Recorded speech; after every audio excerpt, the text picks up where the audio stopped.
नमस्कार दोस्तों, मैं हूं अमन और स्वागत करता हूं आपका अपने YouTube चैनल पर। दोस्तों, आज हम जीएफजी की प्रॉब्लम ऑफ द डे करने वाले हैं। आज की प्रॉब्लम ऑफ द डे भले ही यहाँ पे मीडियम मार्क की गई हो, मगर ये one of the easiest problems है जिस हिसाब से हम सॉल्व करने वाले हैं। इस प्रॉब्लम का नाम है duplicate sub tree in a binary tree. इसका मतलब ये है कि आपको एक बाइनरी ट्री दिया हुआ होगा और वहाँ पे हमें ये फाइंड करना है कि क्या उस बाइनरी ट्री के अंदर कोई ऐसे सब ट्रीज हैं जिनकी लेंथ 2 या 2 से ज़्यादा है। यहाँ पे क्लियरली मेंशन किया गया है कि ध्यान रखिएगा कि सब ट्री उसे ही कहा जाएगा जिसकी लेंथ 2 से अधिक होगी।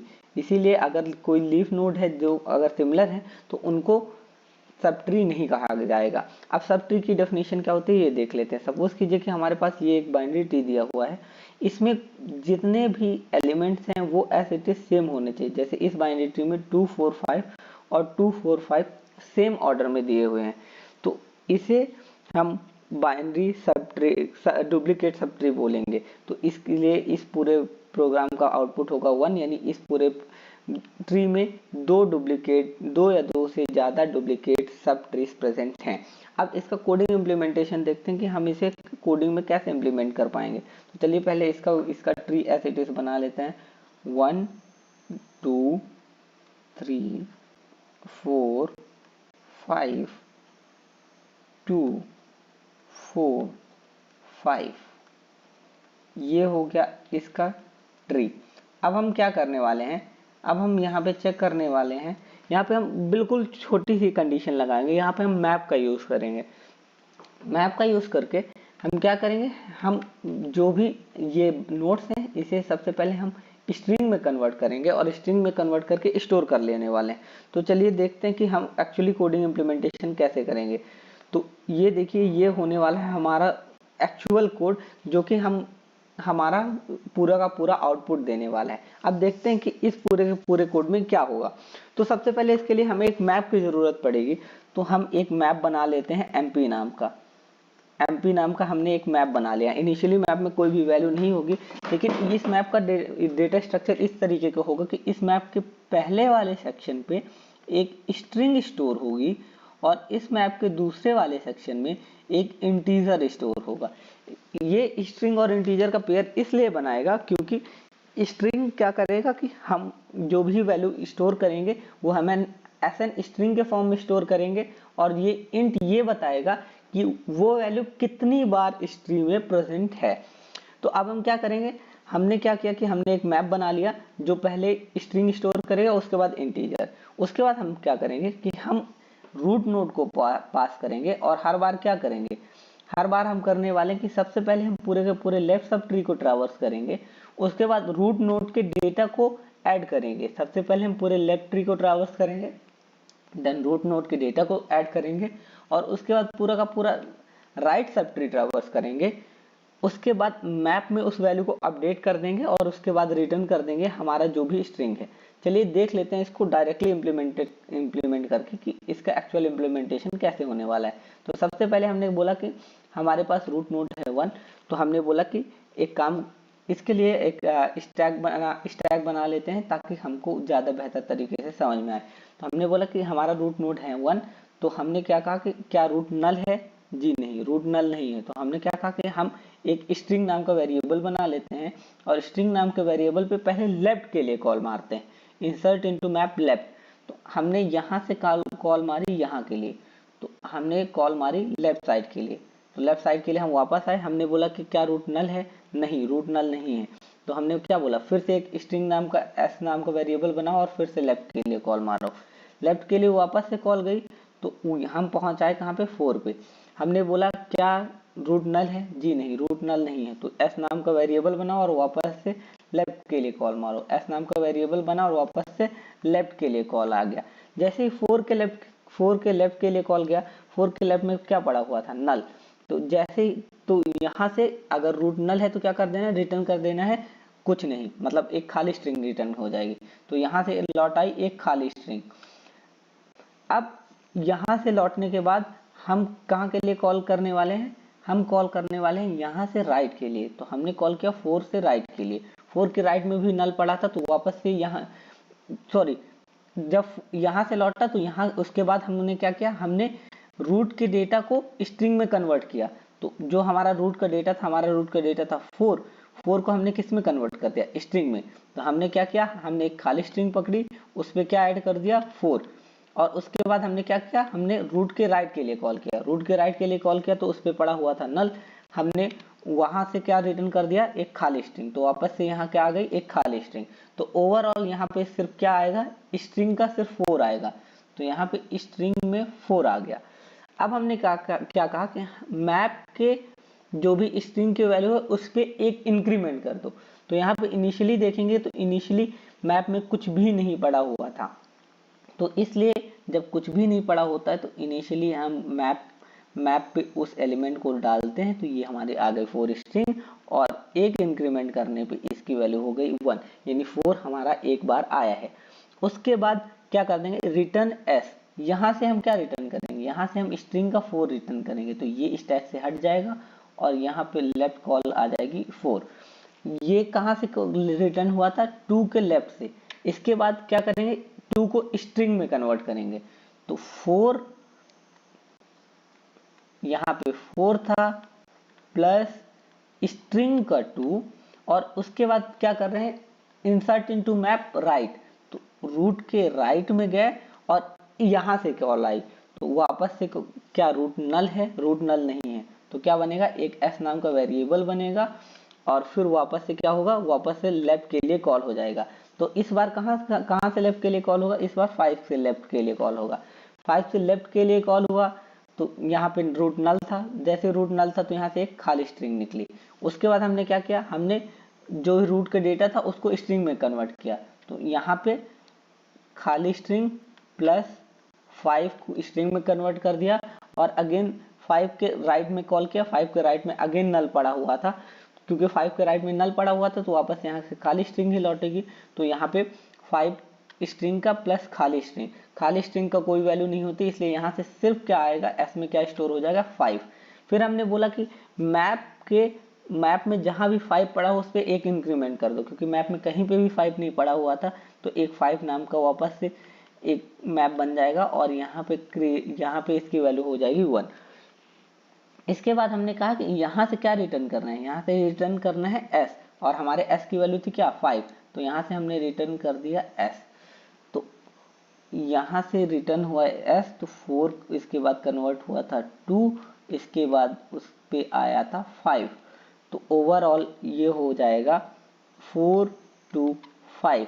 तो यहाँ पे एक नया वेरिएबल बनेगा जो कि बनेगा 4 2 5, और इसकी वैल्यू इंक्रीमेंट होके हो जाएगी 1। तो 2 के लिए भी पूरा का पूरा फंक्शन कॉल हो चुका है। अब कहाँ से फंक्शन कॉल हुआ था, 1 से, तो हमने बोला कि अब इसको रिटर्न करेंगे, तो यहाँ से 4 s के 1 के लेफ्ट में 4 2 5 आया, और उसके बाद अब हम क्या करेंगे, अब हम 1 को एस एन स्ट्रिंग कन्वर्ट कर देंगे। तो 1 को जब हमने स्ट्रिंग में कन्वर्ट किया तो ये हो गया। अब 1 के राइट में कॉल जाएगा, तो 1 के कॉल गया राइट में। जब 1 से राइट में कॉल गया तो हमने क्या कहा कि क्या रूट नल है, जी नहीं, रूट नल नहीं है। तो क्या करो कि एक s नाम का वेरिएबल बना दो, क्या करो, एक s नाम का वेरिएबल बना दो और उसके लेफ्ट के लिए कॉल मारो। हमने s नाम का वेरिएबल बनाया और उसके लेफ्ट के लिए कॉल मारा, लेफ्ट के लिए कॉल मारा तो रूट नल था, वहां से क्या रिटर्न होगी, एक खाली स्ट्रिंग। वापस से हम यहाँ आए तो यहाँ पे हमने क्या किया, हमने 3 को एस एन स्ट्रिंग कन्वर्ट किया, और उसके बाद हमने कॉल किया 3 के राइट में। 3 के राइट में कॉल गया तो क्या रूट नल है, जी नहीं, रूट नल नहीं है, तो स्टैक में एस अगेन आ गया। फिर इसके बाद हमने 2 के लेफ्ट के लिए कॉल किया, 2 के लेफ्ट के लिए कॉल किया तो 4 आया। जब 2 के लेफ्ट के लिए कॉल किया तो क्या रूट नल है, जी नहीं, तो वापस से एक s नाम का वेरिएबल आएगा और वापस से यहाँ से लेफ्ट के लिए कॉल होगा। लेफ्ट के लिए कॉल किया, नल आया, नल जैसे ही नल आया तो हमने क्या किया, नल आते ही हमने क्या किया कि हमने यहाँ से क्या रिटर्न करवाया, एक खाली स्ट्रिंग। अगेन हमने 4 को एस एन स्ट्रिंग कन्वर्ट किया, और उसके बाद हमने राइट के लिए कॉल किया, राइट के लिए कॉल किया तो यहाँ से भी क्या आएगी, खाली स्ट्रिंग, सॉरी एक खाली स्ट्रिंग। तो ओवरऑल यहाँ से क्या लौटेगा, 4, तो यहाँ से लौटा सिर्फ 4। और हमने क्या क्या बोला था, हमने बोला था कि जैसे ही 4 लौटे उसके जस्ट पहले क्या करना, 4 नाम के अगर स्ट्रिंग हो तो उस पर एक इंक्रीमेंट कर देना है, यानी 4 की वैल्यू हो गई इस बार 2। अब हमें यहाँ से लेफ्ट से क्या मिला, 2 के लेफ्ट से क्या मिला 4। अब हमने 2 को एज एन स्ट्रिंग कन्वर्ट किया और अगेन राइट के लिए कॉल कर दिया। अब 2 के राइट में क्या था 5 से अगेन लेफ्ट के लिए कॉल होगा, तो 5 से जब लेफ्ट के लिए कॉल होगा तो वहां से एक रिटर्न होगी खाली स्ट्रिंग। अगेन हमने 5 को एज एन इंटीजर कन्वर्ट किया, एज एन स्ट्रिंग कन्वर्ट किया और उसके बाद अगेन उसके राइट के लिए कॉल किया। 5 के राइट में भी क्या पड़ा हुआ है, नल पड़ा हुआ है, तो वहां से भी क्या आएगा, सिर्फ नल। तो यहाँ से सिर्फ क्या बचेगा, इस यहाँ से यहाँ पे स्ट्रिंग में स्टोर हो जाएगा 5 और अगेन हम क्या करेंगे, हम 5 मैप में जो भी 5 की वैल्यू पड़ी हुई थी हम उसको 1 से इंक्रीमेंट कर देंगे, तो इस बार 5 की वैल्यू हो गई 2। अब हमने क्या किया कि हमने यहाँ से रिटर्न किया 5, तो यहाँ से रिटर्न हो गया 5। जब यहाँ से 5 रिटर्न हुआ तो ओवरऑल इस वाले फंक्शन की वैल्यू हो गई 4 2 5। अगेन वापस से 4 2 5 बन गया। यहाँ पे देखेंगे तो 4 2 5 नाम की एक स्ट्रिंग थी जिसमें 1 ऑलरेडी पड़ा हुआ है कि हमने वहां पे एक वैल्यू इंक्रीमेंट कर दिया और उसकी वैल्यू कर दी 2। अब वापस से यहाँ से ये पूरी की पूरी स्ट्रिंग रिटर्न होगी और यहाँ से रिटर्न हुई 4 2 5। ध्यान दीजिए 3 के लेफ्ट से क्या रिटर्न हुई 4 2 5, 3 के राइट में क्या था, नल था। तो ओवरऑल इस पूरी की पूरी स्ट्रिंग में वापस से क्या स्टोर हो जाएगा, 3 4 2 5। देखिए यहाँ पे 3 4 2 5 नाम की कोई भी मैप में कोई भी वैल्यू नहीं है, तो इसलिए हम वापस से मैप में एक 3 4 2 5 नाम की वैल्यू बनाएंगे और उस पर डाल देंगे 1।